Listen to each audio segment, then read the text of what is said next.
Peter Watts joins us now to explain what is on offer through the Arts and Humanities Foundation Year and how this could be a fantastic opportunity for talented students. We're also joined by Daro, who did the foundation year and has now gone on to do a bachelor's in liberal arts. So, Peter, what is a foundation year? Good question. And foundation years can look very different depending on where you study and what you study. Our particular foundation year, which we call an Arts and Humanities Foundation Year, is an extra year at university, but it's a year designed to help you flourish. That's a word I guess we don't use that much. That means do as well as possible when it comes to your undergraduate studies. So it's an additional year before you come and study one of our degree courses in history, English, any of the arts and humanities. And during that year, our aim is to give you all the skills you need to do as well as possible on those degrees. Now, one of the other aspects about our foundation year here at the University of Nottingham is it also gives you an opportunity to explore what those degree courses are that you might be able to progress onto after your foundation year. So it's also a good opportunity to find out exactly what it is you want to study within the arts and humanities. Nice. And who's the foundation year designed for? Well, the foundation, I suppose I could give two answers. The first answer is our foundation year is designed for students who feel they've got a lot of academic potential, but perhaps their grades don't quite reflect that. So we have lower entry requirements than the undergraduate degree courses. So if you think you've got potential, but your A-level grades or equivalent haven't reflected that, then the foundation year is for you. The second part of the answer is it might be that you're a little unsure exactly about what you want to study within the arts and humanities, and you really want to boost your skills as well as exploring what it is. So you take this extra time to sort of get settled into university, make that transition, and then, as I said earlier, to flourish, to do as well as you possibly can do on your undergraduate degree course. It's worth mentioning that as part of this, we set up this course to be part of what we call our widening participation work at the University of Nottingham, bringing in as many different students as we can. So we do have a list of criteria that students need to meet. They'll need to meet one of these criteria in addition to academic entry criteria. Thank you. And you touched on skills development there, but could you go into a bit more detail about what kind of skills they'll learn to then help them flourish when they go on to their bachelor's? Absolutely. So I'm going to start with the skill of critical thinking for two reasons. One, I've just taught a lecture on that. But secondly, this is one of those core skills I think actually every university student needs, but certainly if you're studying the arts and humanities.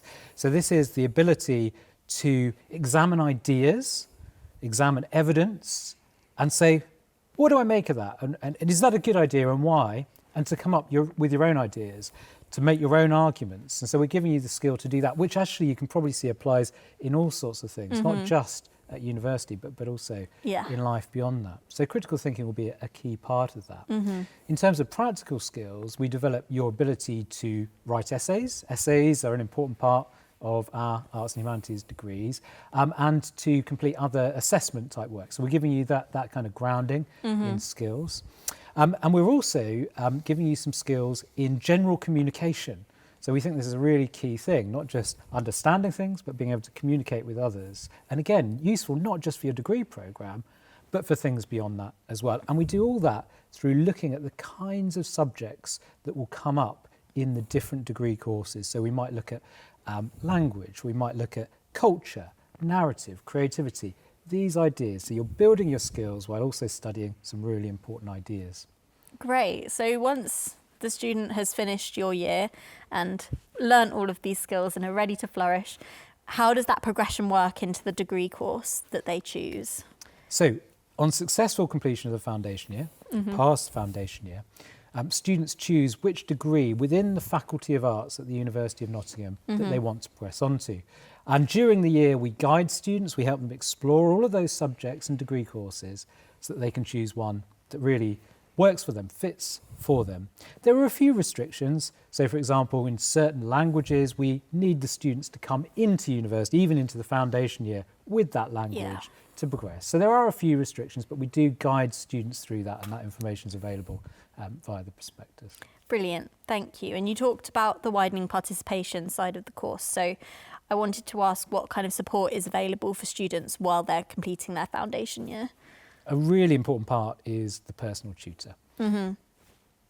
This is important for all university students, but particularly in the foundation year, we have small cohorts, we have regular tutor meetings, and I like to think of it a little bit like academic coaching. So we're getting a good sense of where you are when you come in, what you need to do to sort of flourish, progress, and having those regular conversations.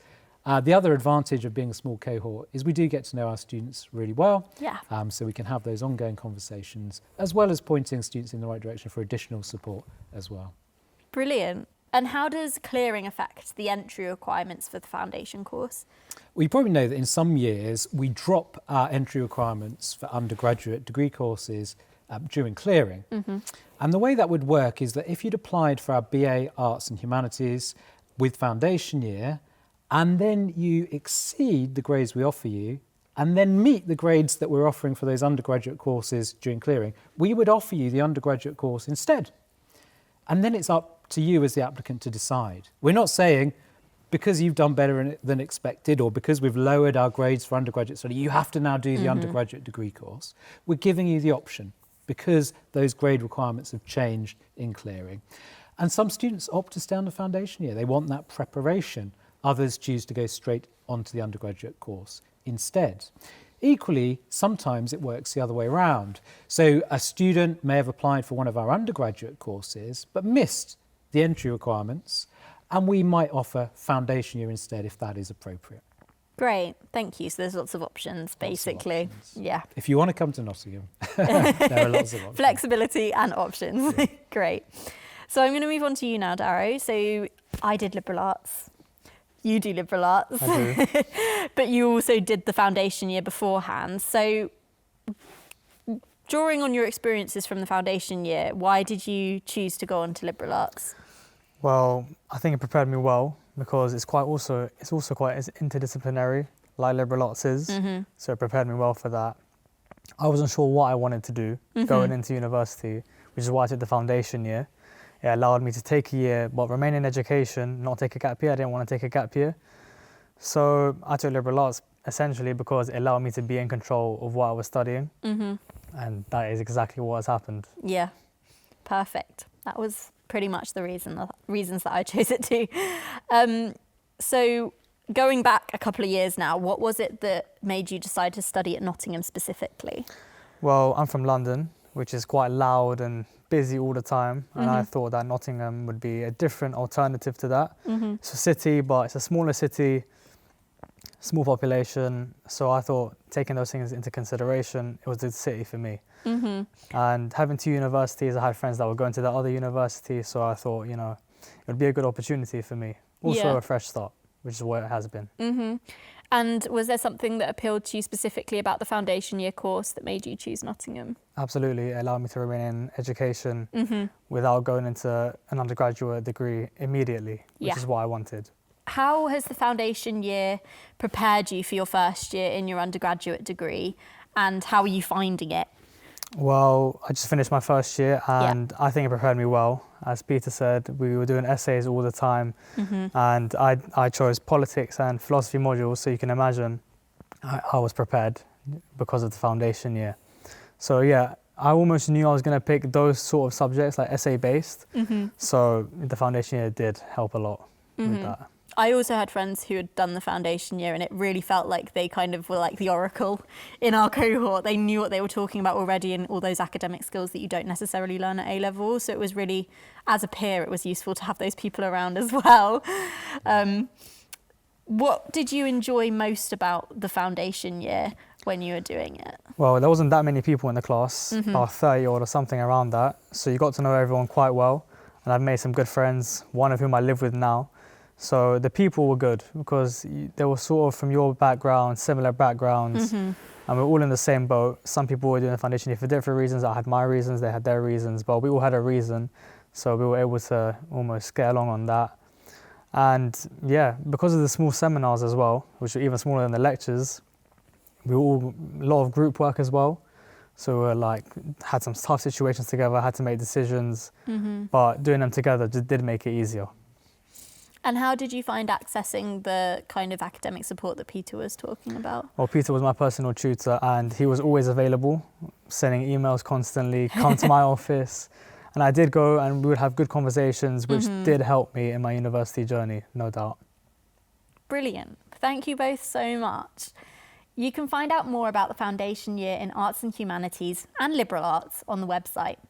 I'm slightly biased having studied it myself, but you certainly won't be disappointed.